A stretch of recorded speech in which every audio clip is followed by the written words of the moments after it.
ಎಲ್ಲರಿಗೂ ನಮಸ್ಕಾರ. ಗುರುದೀಕ್ಷಾ ಅಕಾಡೆಮಿ ಪ್ರಸ್ತುತಪಡಿಸುವ ದ ಹಿಂದೂ ಕನ್ನಡ ವಿಶ್ಲೇಷಣೆ ಕಾರ್ಯಕ್ರಮಕ್ಕೆ ತಮಗೆಲ್ಲ ಸ್ವಾಗತ. ಈ ದಿನದ ದ ಹಿಂದೂ, ಪ್ರಜಾವಾಣಿ ಮತ್ತು ಡೆಕ್ಕನ್ ಹೆರಾಲ್ಡ್ ಪತ್ರಿಕೆಗಳ ಕೆಲವು ಇಂಪಾರ್ಟೆಂಟ್ ಆರ್ಟಿಕಲ್ಗಳನ್ನು ನಾವು ನೋಡೋಣ.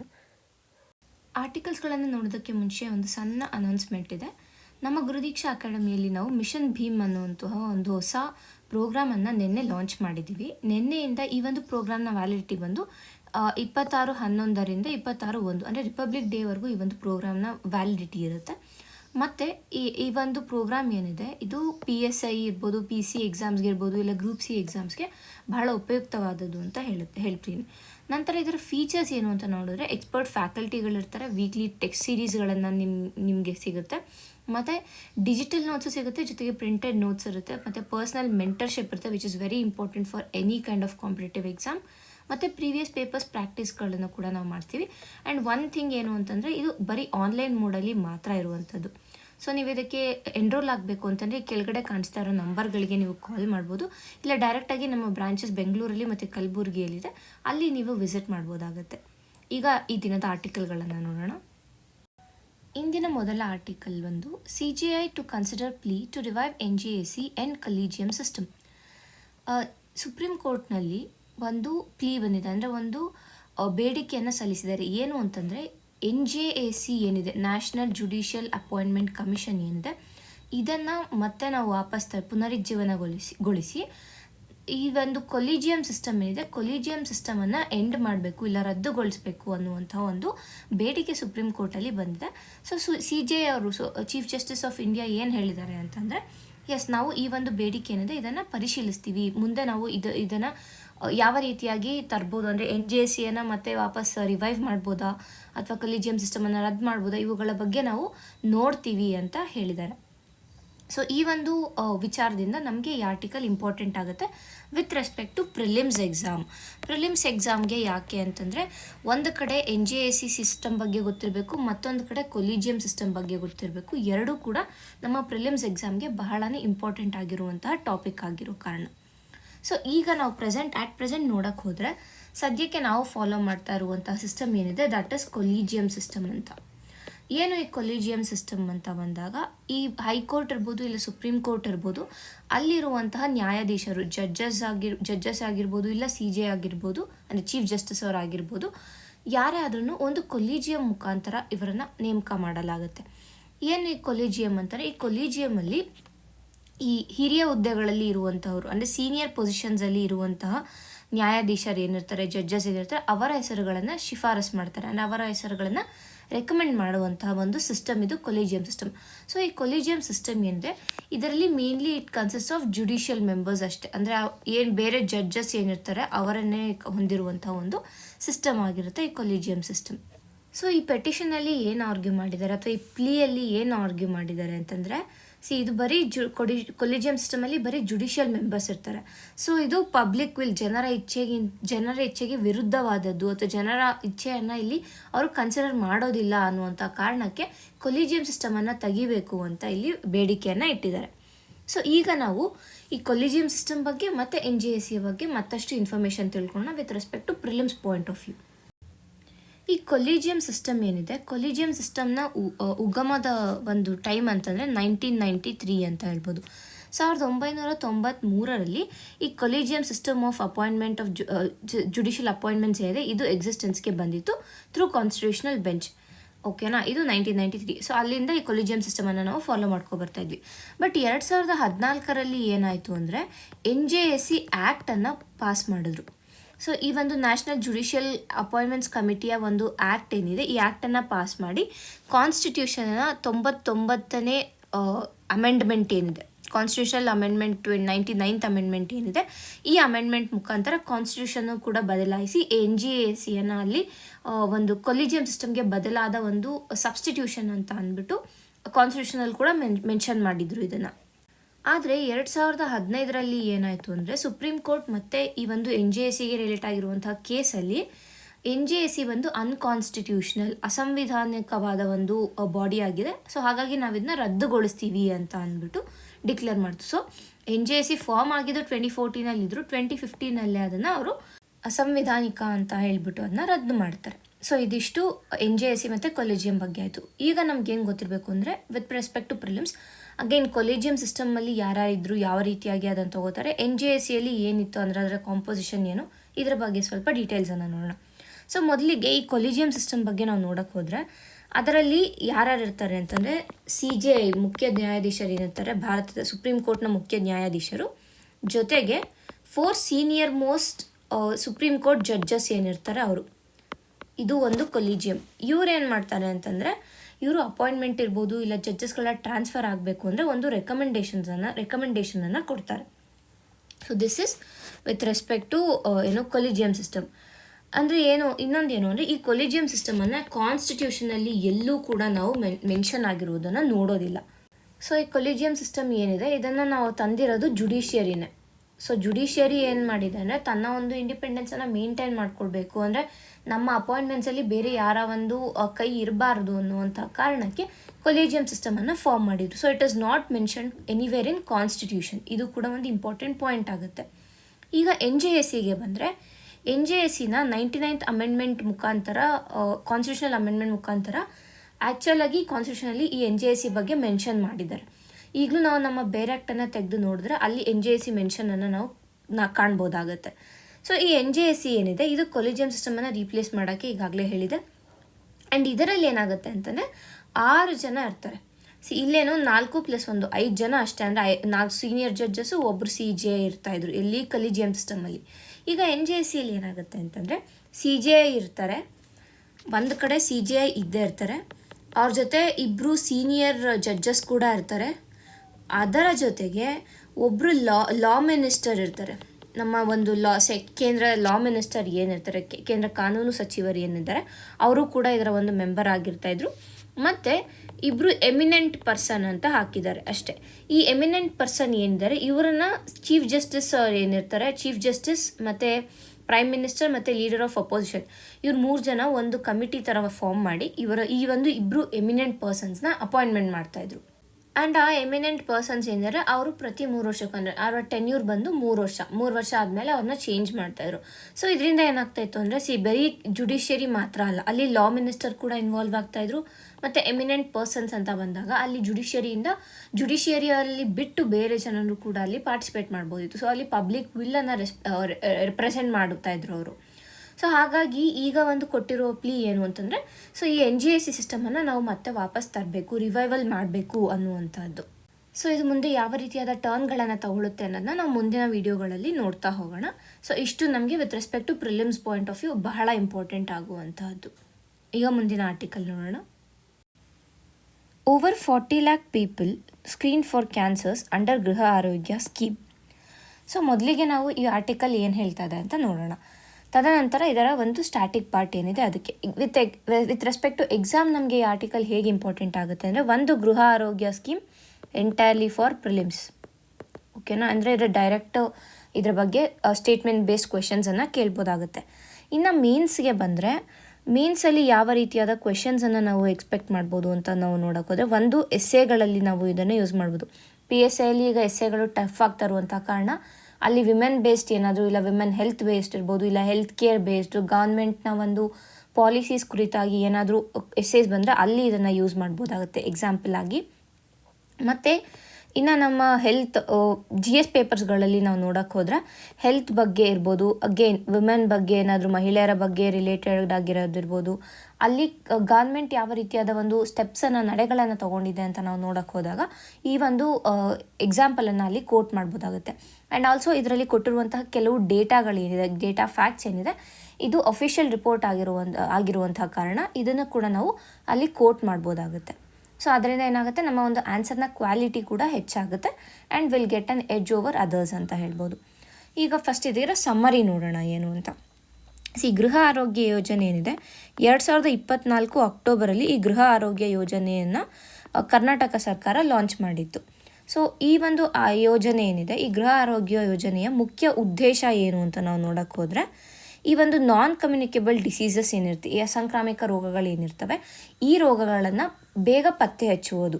ಸೊ ಬೇಗ ಪತ್ತೆ ಹಚ್ಚುವುದರಿಂದ ಏನಾಗುತ್ತೆ ಅಂತಂದರೆ ಒಂದು ಕಡೆ ಅವ್ರಿಗೆ ಬೇಕಾದಂತಹ ಟ್ರೀಟ್ಮೆಂಟ್ ಬೇಗ ಸಿಗುತ್ತೆ, ಮತ್ತೊಂದು ಕಡೆ ಇದರ ಪ್ರಿವೆನ್ಷನ್ ಮಾಡ್ಬೋದು, ಈ ಒಂದು ಏನು NCDಗಳಿದೆ ಇವು ಫೇಟಲ್ ಆಗುವಂತಹ ಕಾರಣ, ಅಂದರೆ ಜೀವಭೀತಿಯ ಹಂತಕ್ಕೆ ಏನು ತಲುಪುತ್ತೆ ಅದನ್ನು ಕೂಡ ಇಲ್ಲಿ ನಿಲ್ಲಿಸುವಂತಹ ಕಾರಣದಿಂದ ಈ ಒಂದು ಗೃಹ ಆರೋಗ್ಯ ಯೋಜನೆಯನ್ನು ಕರ್ನಾಟಕ ಸರ್ಕಾರ ಲಾಂಚ್ ಮಾಡಿದ್ದು.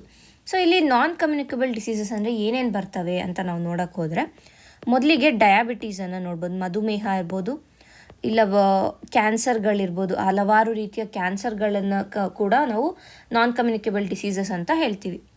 ಇನ್ನು ಈ ಗೃಹ ಆರೋಗ್ಯ ಯೋಜನಾ ಏನಿದೆ ಇದು 1 ವರ್ಷವನ್ನು ಪೂರ್ಣಗೊಳಿಸಿದೆ. ಸೊ ಈ 1 ವರ್ಷದಲ್ಲಿ ಸುಮಾರು 40 ಲಕ್ಷ ಜನರನ್ನು ಈ ಒಂದು ಗೃಹ ಆರೋಗ್ಯ ಯೋಜನೆಯಡಿ ಸರ್ಕಾರ ಟೆಸ್ಟ್ ಮಾಡಿದೆ.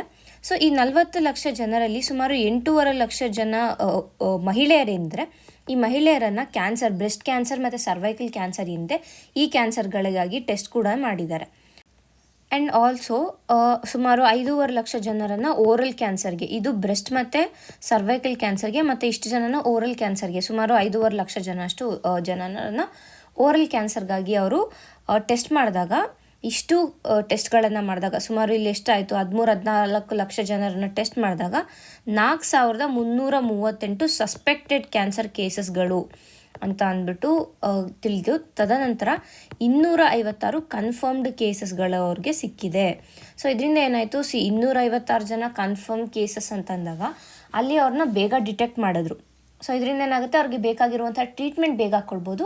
ಆ್ಯಂಡ್ ಯಾವುದೇ ರೀತಿಯಾದ ಈ ಏನು ಫೈನಲ್ ಸ್ಟೇಜಸ್ಗೆ ಹೋಗುವಂಥದ್ದು ಇರ್ಬೋದು, ಇಲ್ಲ ಡೆತ್ಸ್ಗಳನ್ನು ನಾವು ಇಲ್ಲಿ ಪ್ರಿವೆಂಟ್ ಮಾಡಬಹುದು ಅನ್ನುವಂಥ ಒಂದು ಉದ್ದೇಶದಿಂದ ಈ ಗೃಹ ಆರೋಗ್ಯ ಯೋಜನೆ ಇದೆ. ಸೊ ಅದನ್ನು ಇಲ್ಲಿ ಅವರು ಎಫೆಕ್ಟಿವ್ ಆಗಿ ಇಲ್ಲಿ ನಿರ್ವಹಿಸ್ತಾ ಇದೆ ಸರ್ಕಾರ ಅನ್ನೋದನ್ನು ಕೂಡ ನಾವು ನೋಡ್ಬೋದಾಗತ್ತೆ. ಸೊ ಈಗ ನೆಕ್ಸ್ಟ್ ಏನು ನೋಡ್ತೀವಿ ನಾವು ಅಂತಂದರೆ, ಈಗ ಗೃಹ ಆರೋಗ್ಯ ಯೋಜನೆ ಬಗ್ಗೆ ನಾವು ನೋಡಿದ್ವಿ, ಯಾವಾಗ ಲಾಂಚ್ ಆಗಿದ್ದು, ಅದರ ಒಂದು ಮುಖ್ಯ ಉದ್ದೇಶ ಏನು ಅಂತ ನೋಡಿದ್ವಿ. ಸೊ ಹಾಗಾದರೆ ಗೃಹ ಆರೋಗ್ಯ ಯೋಜನೆ ಬಗ್ಗೆ ಮತ್ತಷ್ಟು ಇನ್ಫಾರ್ಮೇಷನ್ ನಮಗೆ ಬೇಕಲ್ವಾ? ಸೊ ನೋಡಿದ್ರೆ ನೆಕ್ಸ್ಟ್ ಏನು, ಇದರ ಫೀಚರ್ಸ್ ಏನು ಅಂತ ನಾವು ನೋಡೋಕ್ಕೆ ಹೋದರೆ, ಮೊದಲಿಗೆ it is a door to door screening. ಅಂದರೆ ಏನು ಮಾಡ್ತಾರೆ ಇಲ್ಲಿ ಅಂತಂದರೆ, ಸರ್ಕಾರದ ಕೆಲವು ಏನು ಸರ್ಕಾರ ಯಾರನ್ನ ನೇಮಕ ಮಾಡಿರ್ತಾರೆ ಅವರು ಡೋರ್ಗೆ ಮನೆಗೆ ಹೋಗಿ ಅಲ್ಲಿ ಪ್ರತಿಯೊಬ್ಬರನ್ನು ಟೆಸ್ಟ್ ಮಾಡಿಕೊಂಡು ಬರ್ತಾರೆ. ನಂತರ ಈ ಒಂದು ಗೃಹ ಆರೋಗ್ಯ ಯೋಜನೆಯನ್ನು ಇಂಪ್ಲಿಮೆಂಟ್ ಮಾಡುವಂತಹವರು ಬಂದು ಆಶಾ ಕಾರ್ಯಕರ್ತರು ಏನಿರ್ತಾರೆ ಅವರು, ಮತ್ತು CHOಗಳು, ಪ್ರೈಮರಿ ಹೆಲ್ತ್ ಸೆಂಟರ್ಗಳಲ್ಲಿ, ಮತ್ತು ಆಯುಷ್ಮಾನ್ ಭಾರತ್ ಸೆಂಟರ್ಸ್ಗಳೇನಿರ್ತವೆ, ಆಯುಷ್ಮಾನ್ ಸೆಂಟರ್ಸ್ ಏನಿರುತ್ತೆ ಅವರು ಅಲ್ಲಿ, ಓಕೆನಾ. ನಂತರ ಏನು ನೋಡ್ತೀವಿ ಅಂತಂದರೆ, ಈ ಏನು ನೋಡಲ್ ಇಂಪ್ಲಿಮೆಂಟಿಂಗ್ ಏಜೆನ್ಸಿ ಏನಿದೆ ಕರ್ನಾಟಕದಲ್ಲಿ, ಇದು ಬಂದು ಸ್ವರ್ಣ ಆರೋಗ್ಯ ಸುರಕ್ಷಾ ಟ್ರಸ್ಟ್ ಅನ್ನುವಂಥ ಒಂದು ಟ್ರಸ್ಟ್ ಬಂದು ನೋಡಲ್ ಇಂಪ್ಲಿಮೆಂಟಿಂಗ್ ಏಜೆನ್ಸಿ ಅಂತ ನಾವು ನೆನ್ಪಿಟ್ಕೋಬೇಕು. ಇನ್ನು ಈ ಗೃಹ ಆರೋಗ್ಯ ಯೋಜನೆಯ ಬೆನಿಫಿಟ್ಸ್ ಏನು ಅಂತ ನಾವು ನೋಡೋಕ್ಕೆ ಹೋದರೆ, ಒಂದು ಈಗಾಗಲೇ ಹೇಳಿರೋ ಥರ ಮನೆ ಬಾಗಿಲಿಗೆ ಅವರು ತಪಾಸಣೆಗೆ ಹೋಗುವಂಥದ್ದು. ಯೂಶ್ವಲ್ ಆಗಿ ಇದು ಮಾಡ್ತಾ ಇರೋದು ಮುಖ್ಯವಾಗಿ ರೂರಲ್ ಹಳ್ಳಿ ಕಡೆಗಳಲ್ಲಿ, ಅಂದರೆ ರೂರಲ್ ಏರಿಯಾಗಳಲ್ಲಿ ಈ ಒಂದು ಗೃಹ ಆರೋಗ್ಯ ಯೋಜನೆಯನ್ನು ಸದ್ಯಕ್ಕೆ ಲಾಂಚ್ ಮಾಡಿರೋದು. ನಂತರ ಏನು ಅಂತಂದರೆ, ಈ screening for 6 major non communicable diseases. ಈಗಾಗಲೇ ಹೇಳಿರೋ ಥರ ನಾನ್ ಕಮ್ಯುನಿಕೇಬಲ್ ಡಿಸೀಸಸ್ ಏನೇನು ಬರುತ್ತೆ, ಕ್ಯಾನ್ಸರ್ ಇರ್ಬೋದು, ಮಧುಮೇಹ ಇರ್ಬೋದು, ಒಬೇಸಿಟಿ ಇರ್ಬೋದು, ಈ ರೀತಿಯಾದ ನಾನ್ ಕಮ್ಯುನಿಕೇಬಲ್ ಡಿಸೀಸಸ್ ಏನಿದೆ ಈ ರೀತಿಯಾದ 6 ನಾನ್ ಕಮ್ಯುನಿಕೇಬಲ್ ಡಿಸೀಸಸ್ಗೆ ಇಲ್ಲಿ ಒಂದೇ ಸತಿ ಅವರು ಟೆಸ್ಟನ್ನು ಮಾಡುವಂಥದ್ದು. ನಂತರ ಏನು ಅಂತಂದರೆ, ಪ್ರಿಲಿಮಿನರಿ ಚೆಕ್ ಫಾರ್ ಓರಲ್ ಇರ್ಬೋದು, ಬ್ರೆಸ್ಟ್ ಇರ್ಬೋದು, ಸರ್ವೈಕಲ್ ಕ್ಯಾನ್ಸರ್ಸ್, ಮತ್ತು ಫ್ರೀ ಮೆಡಿಕೇಷನನ್ನು ಕೊಡ್ತಾರೆ. ಯಾವುದಕ್ಕೆ, ಡಯಾಬಿಟೀಸ್ ಮತ್ತು BP ಇರೋರಿಗೆ ಫ್ರೀ ಮೆಡಿಕೇಷನನ್ನು ಕೊಡುವಂಥದ್ದು. ಸೊ ಇಲ್ಲಿ ಏನಾಗುತ್ತೆ, ಹೆಚ್ಚಿನ ಒಂದು ಹೆಲ್ತ್ ಬರ್ಡನ್ ಇರೋದಿಲ್ಲ, ಅಥವಾ out of packet health expenditure ಕಡಿಮೆ ಆಗುತ್ತೆ ಇದರಿಂದ ಅಂತ ನಾವು ಮೆನ್ಷನ್ ಮಾಡ್ಬೋದಾಗತ್ತೆ. ಇಷ್ಟು ಒಂದು ಕಡೆ. ಈಗ ಮತ್ತೆ ಮೇನ್ಸಲ್ಲಿ ನಾವು ನೋಡೋದಾದರೆ, ಇದಿಷ್ಟು ನಾವು ಪ್ರಿಲಿಮ್ಸ್ ಪಾಯಿಂಟ್ ಆಫ್ ವ್ಯೂ ಅಲ್ಲಿ ನೋಡಿದ್ವಿ. ಈಗ ಮೇನ್ಸ್ ಪಾಯಿಂಟ್ ಆಫ್ ವ್ಯೂ ನಾವು ನೋಡೋದಾದರೆ, ಒಂದು ಡೇಟಾ, ಒಂದು 2-3 ಡೇಟಾ ಆದರೂ ನಾವು ನೆನ್ಪಿಟ್ಕೋಬೇಕಂದ್ರೆ, ಫಿಗರ್ಸ್ ಏನಿರುತ್ತೆ, ನಂಬರ್ಸ್ ಅಟ್ಲೀಸ್ಟ್ ಅಪ್ರಾಕ್ಸಿಮೇಟ್ ಆಗಾದರೂ ನೆನ್ಪಿಟ್ಕೋಬೇಕಾಗತ್ತೆ. ಸೊ ಇಲ್ಲೇನು ಅಂತಂದರೆ, ICMR, ಭಾರತದ ICMR ಏನಿದೆ ಇದು 2024ರಲ್ಲಿ ನೀಡಿದಂಥ ಒಂದು ರಿಪೋರ್ಟಲ್ಲಿ ಏನು ಹೇಳ್ತಾ ಇದೆ ಅಂತಂದರೆ, ಕರ್ನಾಟಕ ಸುಮಾರು 1.5 ಲಕ್ಷದಷ್ಟು ಹೊಸ ಕ್ಯಾನ್ಸರ್ ಕೇಸಸ್ಗಳನ್ನು 2024ರಲ್ಲಿ ರೆಕಾರ್ಡ್ ಮಾಡ್ಕೊತು. ಆ್ಯಂಡ್ ಇದಕ್ಕೆ ಮುಖ್ಯ ಕಾರಣ ಬಂದು ಟೊಬ್ಯಾಕೋ ಆಗಿದೆ. ಸೊ ಈಗಿರುವಂತಹ ಸಿಚುವೇಷನಲ್ಲಿ ಈ ಗೃಹ ಆರೋಗ್ಯ ಯೋಜನೆ ಬಹಳನೇ ಉಪಯುಕ್ತ ಅಂತ ನಾವು ಮೆನ್ಷನ್ ಮಾಡ್ಬೋದಾಗುತ್ತೆ. ಸೊ ಇಲ್ಲಿ ICMR ಅನ್ನೋದು ಒಂದು ನ್ಯಾಷನಲ್ ಬಾಡಿ ಆಗಿರುವಂತಹ ಕಾರಣ ಇದರ ರಿಪೋರ್ಟ್ ಇಂಪಾರ್ಟೆಂಟ್ ಆಗುತ್ತೆ. ಇದನ್ನ ನಾವು ಆನ್ಸರ್ಸಲ್ಲಿ ಕೋಟ್ ಮಾಡ್ಬೋದು. ಇಷ್ಟು ಈ ಒಂದು ಆರ್ಟಿಕಲ್ನಲ್ಲಿ ಸಿಗ್ತಾ ಇರೋ ಇನ್ಫಾರ್ಮೇಷನ್. ಮುಂದಿನ ಆರ್ಟಿಕಲ್ ನೋಡೋಣ.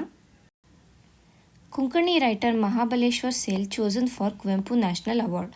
ಈ ಒಂದು article entirely with respect to prelims ಅಷ್ಟೇ ನಮಗೆ ಇಂಪಾರ್ಟೆಂಟ್ ಆಗುತ್ತೆ. ಯಾಕೆ ಅಂತಂದರೆ ಈ ಹಿಂದೆ ಕೂಡ ನಾವು ನೋಡಿದ್ದೀವಿ ಹಲವಾರು ಪೇಪರ್ಸ್ಗಳಲ್ಲಿ ಅವಾರ್ಡ್ಗಳ ಬಗ್ಗೆ ಕೇಳಿರೋದಿರ್ಬೋದು, ಬುಕ್ಸ್ಗಳ ಬಗ್ಗೆ ಕೇಳಿರೋದಿರ್ಬೋದು, ಈ ರೀತಿಯಾದ ಕ್ವೆಶನ್ಸ್ ಇರುವಂತಹ ಕಾರಣ ನಮಗೆ ಈ ಆರ್ಟಿಕಲ್ ಇಂಪಾರ್ಟೆಂಟ್ ಆಗುತ್ತೆ. ಈ ವರ್ಷ ಅಂದರೆ 2025 ಕುವೆಂಪು ನ್ಯಾಷನಲ್ ಅವಾರ್ಡ್ ಏನಿದೆ, ಈ ಒಂದು ಅವಾರ್ಡನ್ನು ಮಹಾಬಲೇಶ್ವರ್ ಸೇಲ್ ಅವ್ರಿಗೆ ಕೊಟ್ಟಿದ್ದಾರೆ. ಸೊ ಈ ಮಹಾಬಲೇಶ್ವರ್ ಸೇಲ್ ಏನಿದ್ದಾರೆ, ಇವರು ಆ್ಯಕ್ಚುಲಾಗಿ ಇಂಡಿಯನ್ ಆರ್ಮಿಯಲ್ಲಿ ಸರ್ವ್ ಮಾಡಿರುವಂತಹ ವೆಟರ್ನೇರಿಯನ್ ಅಂತ ಹೇಳ್ಬೋದು. ಇವರು ಇಂಡೋಪಾಕ್ ವಾರ್ 1965 ನಡೆದಂಥ ಇಂಡೋಪಾಕ್ ವಾರಲ್ಲಿ ಕೂಡ ಭಾಗವಹಿಸಿದರು. ತದನಂತರ ಈಜಿಪ್ಟ್ ಮತ್ತು ಇಸ್ರೇಲಲ್ಲಿ ನಡೆದಂಥ UN ಪೀಸ್ ಕೀಪಿಂಗ್ ಮಿಷನ್ ಏನಿದೆ ಅಲ್ಲೂ ಕೂಡ ಇವರು ಪಾರ್ಟಿಸಿಪೇಟ್ ಮಾಡಿದರು. ಮತ್ತು ಇವರ ಮೊದಲ ಕೃತಿ ಬಂದು ಕಾಳಿಗಂಗಾ ಅನ್ನುವಂತಹದ್ದು.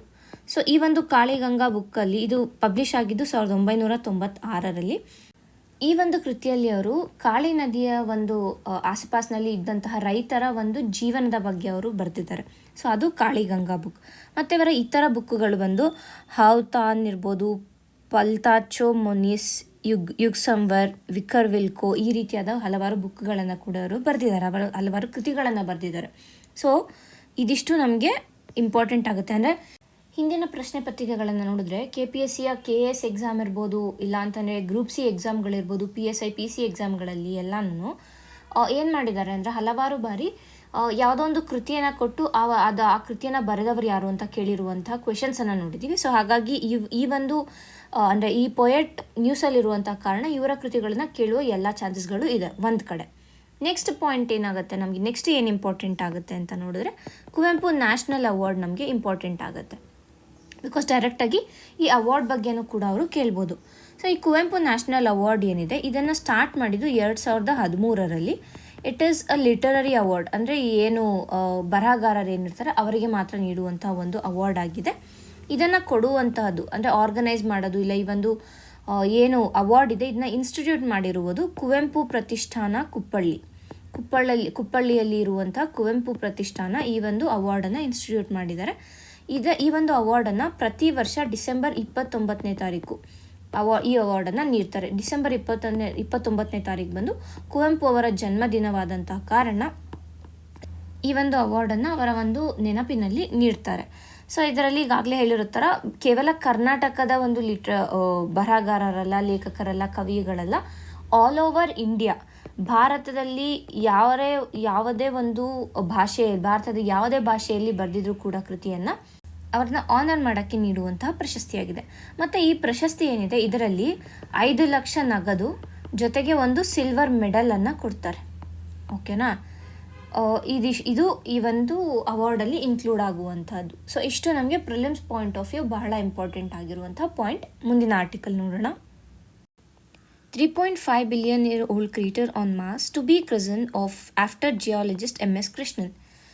ಮಂಗಳದ ಮೇಲಿರುವಂತಹ ಸುಮಾರು 3.5 ಬಿಲಿಯನ್ ಹಳೆಯ ಕ್ರೇಟರ್ ಏನಿದೆ, ಭಾರತದ ಭೂವಿಜ್ಞಾನಿಯಾದಂತಹ MS ಕೃಷ್ಣನ್ ಅವರ ಹೆಸರನ್ನು ಇಡಬೇಕು ಅಂತ ಇಲ್ಲಿ ತೀರ್ಮಾನಿಸಲಾಗಿದೆ. ಸೊ ನಮಗೆ ಎಕ್ಸಾಮ್ ಪಾಯಿಂಟ್ ಆಫ್ ವ್ಯೂ ಅಲ್ಲಿ ಏನು ಇಂಪಾರ್ಟೆಂಟ್ ಅಂತಂದರೆ MS ಕೃಷ್ಣನ್ ಅವರ ಬಗ್ಗೆ ಗೊತ್ತಿರಬೇಕು. And it is in news ಆಗಿರುವಂಥ ಕಾರಣ ಕೆಲವು ಸತಿ ಕ್ವೆಶನನ್ನು ಕೇಳ್ಬೋದಾಗುತ್ತೆ. ಅಂದರೆ ಈ ಒಂದು ಕ್ರೇಟರ್ಗೆ ಯಾರ ಹೆಸರನ್ನು ಇಡಲಾಯಿತು ಅನ್ನುವಂಥ ಒಂದು ಕ್ವೆಶನ್ ಬರಬಹುದು. ಸೊ ಹಾಗಾಗಿ ನಾವು ಈ ಆರ್ಟಿಕಲ್ನ ನೋಡ್ತಾ ಇದ್ದೀವಿ. And it is also general knowledge, ನಮಗೆ ಗೊತ್ತಿರಬೇಕು. ಇನ್ನು ನಾವು MS ಕೃಷ್ಣನ್ ಬಗ್ಗೆ ನೋಡೋಕ್ಕೆ ಹೋದರೆ ಇವರು 1898ರಿಂದ 1970ರವರೆಗೆ ಬದುಕಿದ್ರು. ಸೊ ಇವರು 19th ಸೆಂಚುರಿಯ ಒಂದು ಭೂವಿಜ್ಞಾನಿ ಅಂತ ಹೇಳ್ಬೋದಾಗುತ್ತೆ. ಆ್ಯಂಡ್ ಆಲ್ಸೋ ಇವರು ಜಿಯೋಲಾಜಿಕಲ್ ಸರ್ವೆ ಆಫ್ ಇಂಡಿಯಾ ಏನಿದೆ ಇದರ ಡೈರೆಕ್ಟರ್ ಆಗಿ ಕೂಡ ಇವರು ಕಾರ್ಯವಹಿಸಿದರು. ಆ್ಯಂಡ್ ಆಲ್ಸೋ ಹಲವಾರು ಭಾರತದ ಜಿಯೋಲಾಜಿಕಲ್ ಸ್ಟ್ರಕ್ಚರ್ಸ್ ಏನಿದೆ, ಭೌಗೋಳಿಕ ನಕ್ಷೆ ಏನಿದೆ ಭಾರತದ್ದು, ಈ ಒಂದು ನಕ್ಷೆಯ ರಚನೆಯಲ್ಲೂ ಕೂಡ ಇವರ ಪಾತ್ರ ಬಹುಮುಖ್ಯವಾದದ್ದು ಅಂತ ಹೇಳ್ಬೋದಾಗುತ್ತೆ. ಇವರ research area with respect to igneous rocks ಇರ್ಬೋದು, ಇಲ್ಲ ಅಂತಂದರೆ ಪ್ಲೇಟ್ ಟೆಕ್ಟಾನಿಕ್ಸ್ ಇರ್ಬೋದು, ಮಿನರಲ್ ರಿಸೋರ್ಸ್ ಇರ್ಬೋದು, ಇವರು ಮಾಡಿದಂಥ ಸಂಶೋಧನೆ ಏನಿದೆ ಭಾರತದ ಭೂವಿಜ್ಞಾನಕ್ಕೆ ಜಾಗತಿಕ ಮಟ್ಟದಲ್ಲಿ ಒಂದು ಗೌರವವನ್ನು ತಂದುಕೊಟ್ಟಿತು ಅಂತ ಹೇಳ್ಬೋದಾಗುತ್ತೆ. ಹಾಗಾದರೆ ಇವರ ಹೆಸರನ್ನು ಯಾಕೆ ಇಟ್ಟಿದ್ದಾರೆ ಮಾರ್ಸ್ಗೆ ಅಂತ ನಾವು ನೋಡೋದಾದರೆ, ಈಗಾಗಲೇ ನಾನು ಹೇಳಿರೋ ಥರ ಅವರು ನೀಡಿದಂಥ ಕೊಡುಗೆ ಏನಿದೆ ಭಾರತದ ಭೂವಿಜ್ಞಾನಕ್ಕೆ ಆಗಿರ್ಬೋದು, ಇಲ್ಲ ಜಾಗತಿಕ ಮಟ್ಟದಲ್ಲೇ ಆಗಿರ್ಬೋದು, ಅವರು ನೀಡಿದಂಥ ಕೊಡುಗೆಗೆ ಒಂದು.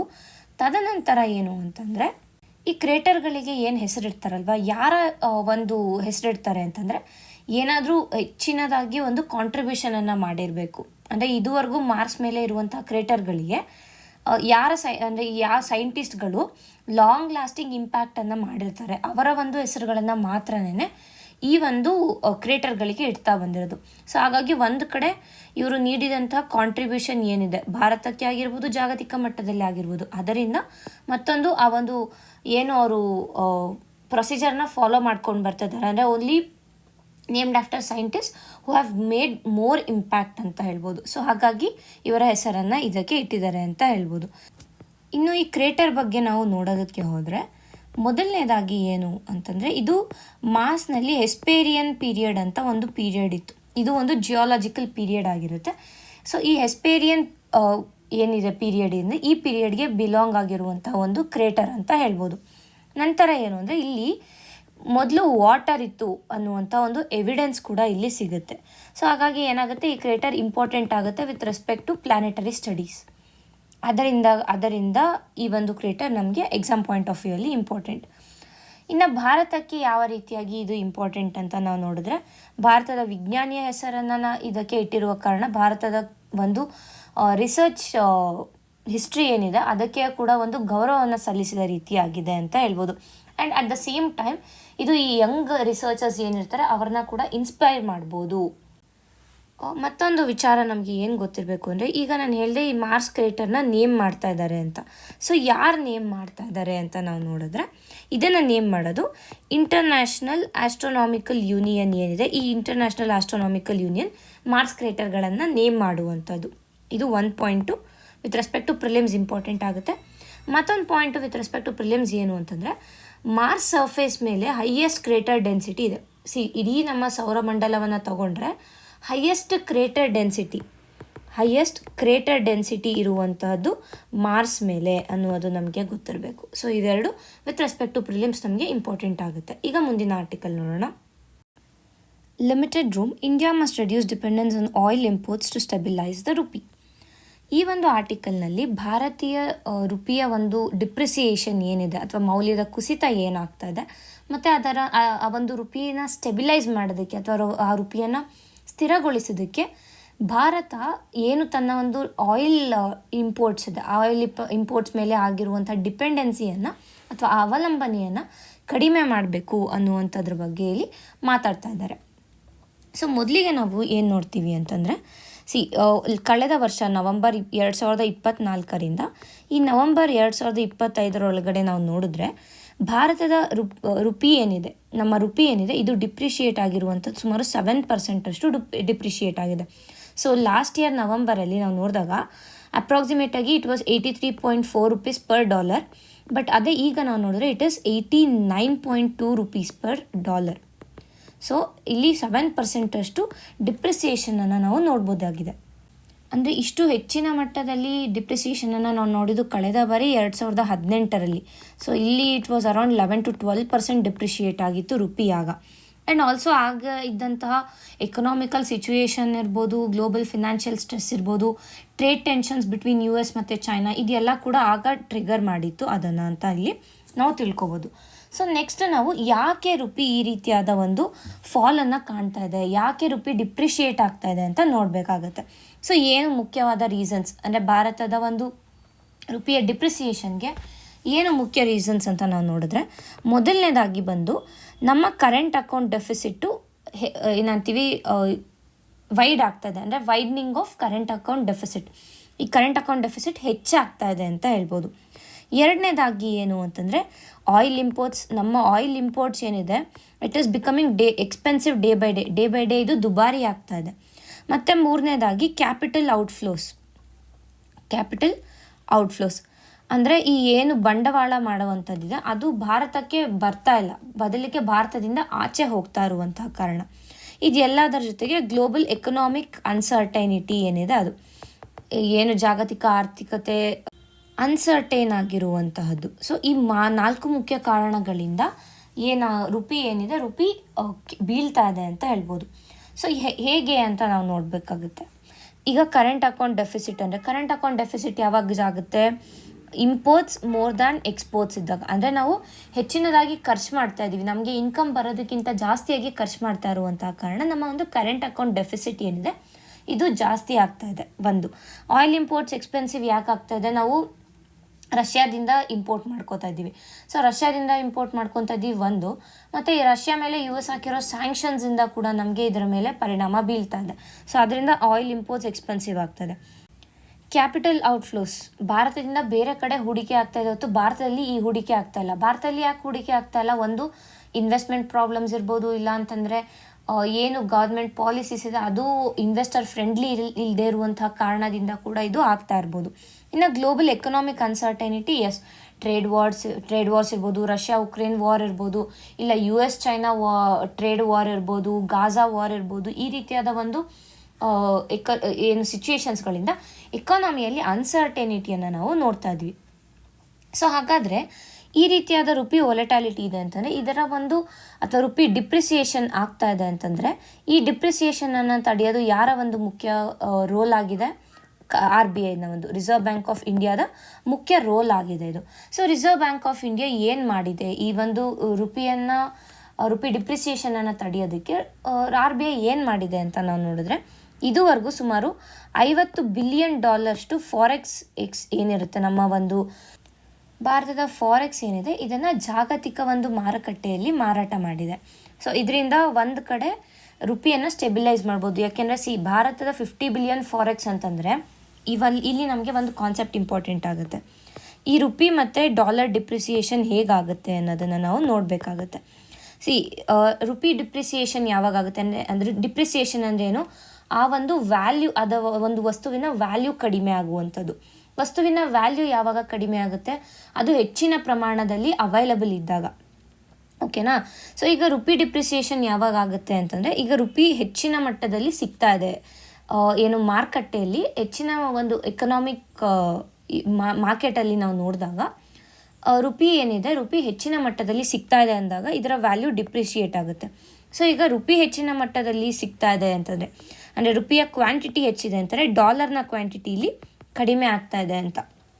ಸೊ ಆಗ ಏನಾಗುತ್ತೆ, ಡಾಲರ್ನ ವ್ಯಾಲ್ಯೂ ಇನ್ಕ್ರೀಸ್ ಆಗುತ್ತೆ. ಈಗ ಯಾವುದೇ ಒಂದಾಗಲಿ ಹೆಚ್ಚಿನ ಪ್ರಮಾಣದಲ್ಲಿ ಒಂದು ವಸ್ತು ದೊರಕ್ತಾ ಇದೆ ಅಂತಂದರೆ ಅದರ ವ್ಯಾಲ್ಯೂ ಕಡಿಮೆ ಆಗುತ್ತೆ. ಸೊ ಹಾಗಾಗಿ ಇಲ್ಲಿ ರುಪಿ ವ್ಯಾಲ್ಯೂ ಕಡಿಮೆ ಆಗ್ತಾ ಇದೆ. ಸೊ ಇಲ್ಲಿ ಏನಾಗುತ್ತೆ, RBI ಯಾವಾಗ $50 ಬಿಲಿಯನ್ ಅಷ್ಟು ಫಾರೆಕ್ಸನ್ನು ಮಾರಾಟ ಮಾಡುತ್ತೆ, ಈ ಫಾರಿನ್ ಎಕ್ಸ್ಚೇಂಜಲ್ಲಿ ಏನಿರುತ್ತೆ, ಮೇಯ್ನಾಗಿ US ಡಾಲರ್ಸ್ ಇರುತ್ತೆ, ಇಲ್ಲ ಗೋಲ್ಡ್ ಬಿಲಿಯನ್ಸಲ್ಲಿ ಇರುತ್ತೆ. ಸೊ ಇಲ್ಲಿ ಯೂಶಲ್ ಆಗಿ US ಡಾಲರ್ಸನ್ನು ಇರ್ಬೋದು, ಇಲ್ಲ ಬೇರೆ ಗೌರ್ಮೆಂಟ್ ಸೆಕ್ಯೂರಿಟೀಸ್ ಏನಿರುತ್ತೆ ಇವುಗಳನ್ನು ಮಾರಾಟ ಮಾಡುವಂಥದ್ದು ಫಾರೆಕ್ಸ್ ಮುಖಾಂತರ. ಈ ಒಂದು $50 ಬಿಲಿಯನ್ ಏನಿದೆ ಇದು US ಡಾಲರ್ಸನ್ನು ಫಾರೆಕ್ಸಲ್ಲಿ ಮಾರಿರೋದು. ಸೊ US ಡಾಲರ್ಸ್ನ ಏನು ಮಾಡ್ತು, ಇಲ್ಲಿ RBI ಏನು ಮಾಡೋಕ್ಕೆ ಟ್ರೈ ಮಾಡಿದೆ ಅಂತಂದರೆ US ಡಾಲರ್ಸ್ನ ಕ್ವಾಂಟಿಟಿ ಹೆಚ್ಚು ಮಾಡೋಕ್ಕೆ ಟ್ರೈ ಮಾಡ್ತು. ಸೊ ಯಾವಾಗ US ಡಾಲರ್ಸ್ನ ಕ್ವಾಂಟಿಟಿ ಹೆಚ್ಚು ಮಾಡುತ್ತೆ ಅದರ ಪ್ರೈಸ್ ಡಿಪ್ರಿಷಿಯೇಟ್ ಆಗುತ್ತೆ. ಸೊ ರುಪಿ ಆಗ ಆಟೋಮೆಟಿಕ್ಕಾಗಿ ಅಪ್ರಿಷಿಯೇಟ್ ಆಗುತ್ತೆ, ಅಂದರೆ ರುಪಿಯ ಒಂದು ವ್ಯಾಲ್ಯೂ ಏನಿದೆ ಇದು ಹೆಚ್ಚಾಗುತ್ತೆ ಅನ್ನುವಂಥ ಕಾರಣ. ಹಾಗಾಗಿ ಅಂದರೆ ಇದರಿಂದ ಏನು ಮಾಡೋದು, ರುಪಿಯನ್ನು ಸ್ಟೆಬಿಲೈಸ್ ಮಾಡಬಹುದು, ಅಂದರೆ ಮತ್ತಷ್ಟು ಡಿಪ್ರಿಷಿಯೇಟ್ ಆಗೋದ್ರಿಂದ ತಡಿಬೋದು ಅನ್ನೋ ಒಂದು ಕಾರಣಕ್ಕೆ ಇಲ್ಲಿ RBI $50 ಬಿಲಿಯನ್ ಅಷ್ಟು ಫಾರೆಕ್ಸನ್ನು ಮಾರಾಟ ಮಾಡಿತು. ಬಟ್ ಏನು ಪ್ರಾಬ್ಲಮ್ ಅಂತಂದರೆ, ಈ ಫಾರೆಕ್ಸ್ ಏನಿದೆ ಇದು ನಮ್ಮ ಒಂದು ಬಫರ್ ಆಗಿ, ಅಂದರೆ ಈಗ ಏನಾದ್ರು ಕರೆನ್ಸಿ ಸ್ಟ್ರೆಸ್ ಇದೆ ಅಂದರೆ ಅಲ್ಲಿ ಬಫರ್ ಆಗಿ ಆ್ಯಕ್ಟ್ ಮಾಡುವಂಥದ್ದು. ಬಟ್ ಕೇವಲ ಇದನ್ನೇ ನಾವು ಮಾಡ್ಕೊಂಡು ಹೋಗ್ತಾ ಇದ್ರೆ ಫಾರೆಕ್ಸ್ ರಿಸರ್ವ್ಸ್ ಕೂಡ ಅಪಾಯದಲ್ಲಿ ಬರುತ್ತೆ. ಫಾರೆಕ್ಸ್ ರಿಸರ್ವ್ಸ್ ಅಪಾಯದಲ್ಲಿ ಬಂದರೆ ಮತ್ತೆ ಅದು ಒಂದು ರೀತಿಯಾದ ಪ್ರಾಬ್ಲಮ್ ಆಗುತ್ತೆ ಎಕಾನಮಿಗೆ. ಸೊ ಹಾಗಾಗಿ ಭಾರತ ಏನು ಮಾಡಬೇಕು ಅಂತಂದರೆ, ಈ ಒಂದು ಕೇವಲ RBI ಮೇಲೆ ಎಲ್ಲ ಹೊಣೆಯನ್ನು ಹೊರಿಸ್ತೀರ, ಈ ಒಂದು ಆಯಿಲ್ ಇಂಪೋರ್ಟ್ಸ್ ಏನಿದೆ ಅದನ್ನು ಕೂಡ ಬ್ಯಾಲೆನ್ಸ್ ಮಾಡಬೇಕು ಅಂತ. ಈ ಒಂದು ಟೋಟಲ್ ಬಿಲ್ ಏನಿದೆ, ನಾವಿವಾಗ ಒಂದು ಇಂಪೋರ್ಟ್ಸ್ ಬಿಲ್ಲನ್ನು ನೋಡಿದ್ರೆ ಇಂಪೋರ್ಟ್ಸ್ ಬಿಲ್ಲಲ್ಲಿ ಸುಮಾರು 1/5 ಏನಿದೆ, 1/5 ಬಂದು ಆಯಿಲ್ ಇಂಪೋರ್ಟ್ಸೇ ಇದೆ ಇಂಪೋರ್ಟ್ಸ್ ಬಿಲ್ಲಲ್ಲಿ. ಅಂದರೆ 5 ಭಾಗನ ಮಾಡಿದ್ರೆ ನಾವು ಅದರಲ್ಲಿ 1 ಭಾಗ ಫುಲ್ಲು ಆಯಿಲ್ ಇಂಪೋರ್ಟ್ಸೇ ಇದೆ ಟೋಟಲ್ ಬಿಲ್ಲಲ್ಲಿ. ಸೊ ಹಾಗಾಗಿ ಇದರಿಂದ ಕೂಡ ನಮಗೆ ಪ್ರಾಬ್ಲಮ್ ಆಗುತ್ತೆ. ಸೊ ಈ ಒಂದು ಆಯಿಲ್ ಇಂಪೋರ್ಟ್ಸ್ ಏನಿದೆ ಈ ಆಯಿಲ್ ಇಂಪೋರ್ಟ್ಸನ್ನು ಕಡಿಮೆ ಮಾಡಬೇಕು, ಸೊ ದಟ್ ಆ ಒಂದು ಇಂಪೋರ್ಟ್ ಬಿಲ್ ರೆಡ್ಯೂಸ್ ಆಗುತ್ತೆ. ಇದರಿಂದ ನಮ್ಮ ಒಂದು ಕರೆನ್ಸಿ ಡಿಪ್ರಿಸಿಯೇಷನ್ ಇದೆ ಅದು ಕೂಡ ಕಡಿಮೆ ಆಗುತ್ತೆ ಅನ್ನೋದು. ಇದು ಜಾಗತಿಕ ಮಟ್ಟದಲ್ಲಿ ಆದರೆ, ಅಂದರೆ ಈ ಎಲ್ಲ ಏನು ಪ್ರಾಬ್ಲಮ್ಸ್ ಇದೆ ಇದು ಜಾಗತಿಕ ಮಟ್ಟದಲ್ಲಿ. ಇನ್ನು ನಾವು ಭಾರತದ ಒಳಗಡೆ ಡೊಮೆಸ್ಟಿಕ್ ಫ್ರಂಟಲ್ಲಿ ನೋಡೋಕೆ ಹೋದರೆ CPI ಹೆಡ್ಲೈನ್ ಇನ್ಫ್ಲೇಷನ್ ಏನಿದೆ ಇದು ಸುಮಾರು 0.25% ಇದೆ. ಸೊ ಈ 0.25% ಏನಿದೆ, it is well below are B I level ಏನಿದೆ. ಆರ್ ಬಿ ಐ ಲೆವೆಲ್ ಬಂದು 2 to 6% ಇದೆ. ಸೊ ಅದ್ರ ಬಿಲೋನೇ ಇರುವಂತಹ ಕಾರಣ ಆರ್ ಬಿ ಐಗೆ ಒಂದು ರೀತಿಯಾದ ಏನಂತೀವಿ, ಒಂದು ಸ್ಪೇಸ್ ಸಿಗುತ್ತೆ. ಅಂದರೆ ಆ ಒಂದು ಮಾಡೆಸ್ಟ್ ರುಪಿ ಡಿಪ್ರಿಸಿಯೇಷನ್ ಏನಿದೆ, ಆ ಒಂದು ರುಪಿ ಡಿಪ್ರಿಸಿಯೇಷನನ್ನು ಹ್ಯಾಂಡಲ್ ಮಾಡ್ಬೋದು ವಿತೌಟ್ ಆ ರೇಟ್ ಹೈಕ್ಸ್ ಆಗದೆ ಇರೋದಕ್ಕೆ. ಯಾವಾಗ ಇನ್ಫ್ಲೇಷನ್ ಜಾಸ್ತಿ ಆಗುತ್ತೆ, ಇನ್ಫ್ಲೇಷನ್ ಜಾಸ್ತಿ ಅಂತಂದರೆ ಏನು, ಎಲ್ಲ ಥರದ ಪ್ರೈಸ್ ಏನಿದೆ, ದರಗಳು ಇನ್ಕ್ರೀಸ್ ಆಗುತ್ತೆ. ಸೊ ಇವಲ್ಲಿ ಇನ್ಫ್ಲೇಷನ್, CPI ಇನ್ಫ್ಲೇಷನ್ ಕಡಿಮೆ ಇರುವಂಥ ಕಾರಣ ರುಪಿ ಡಿಪ್ರಿಷಿಯೇಟ್ ಆದರೂ ಕೂಡ ಈ ಇನ್ಫ್ಲೇಷನನ್ನು ಮ್ಯಾನೇಜ್ ಮಾಡ್ಬೋದು RBI ಅಂತ. ಸೊ ಕೋರ್ ಪ್ರಾಬ್ಲಮ್ ಈಗಾಗಲೇ ನಾನು ಹೇಳಿರೋ ಥರ, ಒಂದು ಇಂಪೋರ್ಟ್ ಬಿಲ್ಲಿಂದ, ಓಕೆನಾ, ಮತ್ತೊಂದು ಈ ಕ್ಯಾಡಿಂದ, ಮತ್ತೊಂದು ರುಪಿ ಡಿಪ್ರಿಷಿಯೇಷನ್, ಇದೆಲ್ಲ ಏನಿದೆ ಇದೇನಿದೆ ಮೇಯ್ನಾಗಿ ಆಯಿಲ್ ಇದರಿಂದ ಆಗ್ತಾಯಿದೆ ಅಲ್ವಾ, ಆಯಿಲ್ ಇಂಪೋರ್ಟ್ಸಿಂದ. ಸೊ ಆಯಿಲ್ ಇಂಪೋರ್ಟ್ಸ್ ಜಾಸ್ತಿ ಆದಾಗ ಏನಾಗುತ್ತೆ, ಒಂದು ಇಂಪೋರ್ಟ್ ಬಿಲ್ ಜಾಸ್ತಿ ಆಗುತ್ತೆ, ಕ್ಯಾಡ್ ಜಾಸ್ತಿ ಆಗುತ್ತೆ, ರುಪಿ ಡಿಪ್ರಿಸಿಯೇಷನ್ ಆಗೋಕ್ಕೆ ಸ್ಟಾರ್ಟ್ ಆಗುತ್ತೆ. ಸೊ ಹಾಗಾದರೆ ಈಗ ನಾವು ನೆಕ್ಸ್ಟ್ ಏನು ಮಾಡಬೇಕು ಅಂತ ನಾವು ನೋಡೋಕ್ಕೆ ಹೋದರೆ, ಆಯಿಲ್ ಇಂಪೋರ್ಟ್ಸನ್ನು ರೆಡ್ಯೂಸ್ ಮಾಡಬೇಕು ಅಂತ ಹೇಳಿದೆ. ಸೊ ಯಾವ ರೀತಿಯಾಗಿ ಆಯಿಲ್ ಇಂಪೋರ್ಟ್ಸನ್ನು ರೆಡ್ಯೂಸ್ ಮಾಡ್ಬೋದು? ಮೊದಲಿಗೆ ನಾವು ರಿನ್ಯೂಯಬಲ್ ಎನರ್ಜಿಯನ್ನು ಏನಂತೀವಿ ಮತ್ತಷ್ಟು ಬಳಸೋದಕ್ಕೆ ಹೆಚ್ಚು ಮಾಡಬೇಕು, ಅಂದರೆ ರಿನ್ಯೂಯಬಲ್ ಎನರ್ಜಿಯ ಬಳಕೆಯನ್ನು ಹೆಚ್ಚು ಮಾಡುವಂಥದ್ದು. ಎರಡನೇದಾಗಿ EVಗಳನ್ನು ಅಡಾಪ್ಟ್ ಮಾಡೋದು, ಎಲೆಕ್ಟ್ರಿಕ್ ವೆಹಿಕಲ್ಗಳನ್ನು. ಸೊ ಇದರಿಂದ ಏನಾಗುತ್ತೆ, ನಮಗೆ ಬೇಕಾಗಿರುವಂಥ ಕಚ್ಚಾ ತೈಲ ಇರ್ಬೋದು, ಪೆಟ್ರೋಲಿಯಂ ಇರ್ಬೋದು, ಇದೆಲ್ಲನೂ ಕೂಡ ರೆಡ್ಯೂಸ್ ಆಗುತ್ತೆ. ಸೊ ಆದ್ದರಿಂದ ಇಂಪೋರ್ಟ್ ಕೂಡ ರೆಡ್ಯೂಸ್ ಮಾಡ್ಬೋದು ಅಂತ. ತದನಂತರ ಏನು ಮಾಡಬೇಕು ಅಂದರೆ ಡೈವರ್ಸಿಫೈ ಮಾಡಬೇಕು. ನಮ್ಮ ಒಂದು ಇಂಪೋರ್ಟ್ಸ್ ಏನಿದೆ, ಇಂಪೋರ್ಟ್ಸ್ನ ಡೈವರ್ಸಿಫೈ ಮಾಡಬೇಕು. ಸೊ ನಾನು ಈಗಾಗಲೇ ಹೇಳಿರೋ ಥರ ನಾವು ಮೇಯ್ನಾಗಿ ರಷ್ಯಾಯಿಂದ ಇಂಪೋರ್ಟ್ ಮಾಡ್ಕೋತಾ ಇದ್ದೀವಿ. ಸೊ ಕೇವಲ ರಷ್ಯಾದಿಂದ ಇಂಪೋರ್ಟ್ ಮಾಡೋದಕ್ಕೆ ಬದಲು ಬೇರೆ ಬೇರೆ ದೇಶಗಳ ಜೊತೆಗೆ ನಾವು ಒಪ್ಪಂದವನ್ನು, ಬೇರೆ ಬೇರೆ ಆಯಿಲ್ ಎಕ್ಸ್ಪೋರ್ಟಿಂಗ್ ಕಂಟ್ರೀಸ್ ಏನಿರ್ತವೆ, ಈ ಕಂಟ್ರೀಸ್ಗಳ ಜೊತೆ ಒಪ್ಪಂದವನ್ನು ಮಾಡ್ಕೋಬೇಕು. ಸೊ ದ್ಯಾಟ್ ನಾವು ಒಂದು ಟ್ರೇಡ್ ಬ್ಯಾಲೆನ್ಸನ್ನು ಕ್ರಿಯೇಟ್ ಮಾಡ್ಬೋದು ಅಂತ. ಆ್ಯಂಡ್ ಆಲ್ಸೋ ಇದ್ರ ಜೊತೆಗೆ ನಮ್ಮ ಡೊಮೆಸ್ಟಿಕ್ ರಿಸರ್ವ್ಸ್ ಏನಿದೆ, ಆಯಿಲ್ ರಿಸರ್ವ್ಸ್, ಅದನ್ನು ಎಕ್ಸ್ಪ್ಲೋರ್ ಮಾಡಿ ಸ್ಟ್ರಾಟಜಿಕ್ ರಿಸರ್ವ್ಸ್ ಏನಿದೆ ಇವುಗಳನ್ನು ಇಂಪ್ರೂವ್ ಮಾಡಬೇಕು ಅನ್ನುವಂಥದ್ದು ಇಲ್ಲಿ ನೀಡ್ತಾ ಇರುವಂಥ ಒಂದು ಸಲಹೆ ಆಗಿದೆ ಅಂತ. ಸೊ ಇನ್ನು ಎಕ್ಸಾಮ್ ಪಾಯಿಂಟ್ ಆಫ್ ವ್ಯೂ ನಾವು ಇದನ್ನ ನೋಡೋಕ್ಕೆ ಹೋದರೆ, this topic comes mainly with respect to mains ಅಂತ ಹೇಳ್ಬೋದು. ಮೇನ್ಸಲ್ಲಿ ಆಯಿಲ್ ಇಂಪೋರ್ಟ್ಸ್ ಬಗ್ಗೆ ಕ್ವೆಶನ್ಸ್, ಅಂದರೆ ಯಾವ ರೀತಿಯಾಗಿ ಆಯಿಲ್ ಇಂಪೋರ್ಟ್ಸ್ ನಮ್ಮ ಒಂದು ಇಕಾನಮಿಯನ್ನು ಅಫೆಕ್ಟ್ ಮಾಡ್ತಾ ಇದೆ, ನಮ್ಮ ಒಂದು ರುಪಿ ಡಿಪ್ರಿಸಿಯೇಷನನ್ನು ಅಫೆಕ್ಟ್ ಮಾಡ್ತಾ ಇದೆ ಅನ್ನುವ ಕ್ವೆಶನ್ಗೆ ಇಲ್ಲಿ ನಾವು ಆನ್ಸರನ್ನು ಕಂಡುಕೊಂಡ್ವಿ. ಇನ್ನು ವಿತ್ ರೆಸ್ಪೆಕ್ಟ್ ಟು ಪ್ರಿಲಿಮ್ಸ್ ಬಂದಾಗ ಕ್ವೆಶನ್ಸ್ ಈಗಾಗಲೇ ಬಂದಿದೆ, UPSC ಪ್ರಿಲಿಮ್ಸಲ್ಲೂ ಬಂದಿದೆ, KPSCಯಲ್ಲೂ ಬಂದಿದೆ. ಏನು ಅಂತಾರೆ, ರುಪಿ ಡಿಪ್ರಿಸಿಯೇಷನ್ಗೆ ಇರುವಂತಹ ರೀಸನ್ಸ್ ಏನು, ಕೆಲವಷ್ಟು ಆಪ್ಷನ್ಸನ್ನು ಕೊಟ್ಟು ಯಾವುದು ಮುಖ್ಯವಾಗಿ ರುಪಿ ಡಿಪ್ರಿಸಿಯೇಷನ್ಗೆ ಹೆಲ್ಪ್ ಮಾಡುತ್ತೆ ಅನ್ನೋದನ್ನು ಇಲ್ಲಿ ನೋಡಿದ್ದೀವಿ. ಅಂದರೆ ಎಂಟೈರ್ ರುಪಿ ಡಿಪ್ರಿಸಿಯೇಷನ್ ಕಾನ್ಸೆಪ್ಟ್ ಇರ್ಬೋದು, ಈ ಎಲ್ಲ concept with respect to prelims ನಮಗೆ ಇಂಪಾರ್ಟೆಂಟ್ ಆಗುತ್ತೆ. ಇಷ್ಟು ಈ ದಿನದ ಆರ್ಟಿಕಲ್ಗಳಾಗಿವೆ. ಧನ್ಯವಾದಗಳು.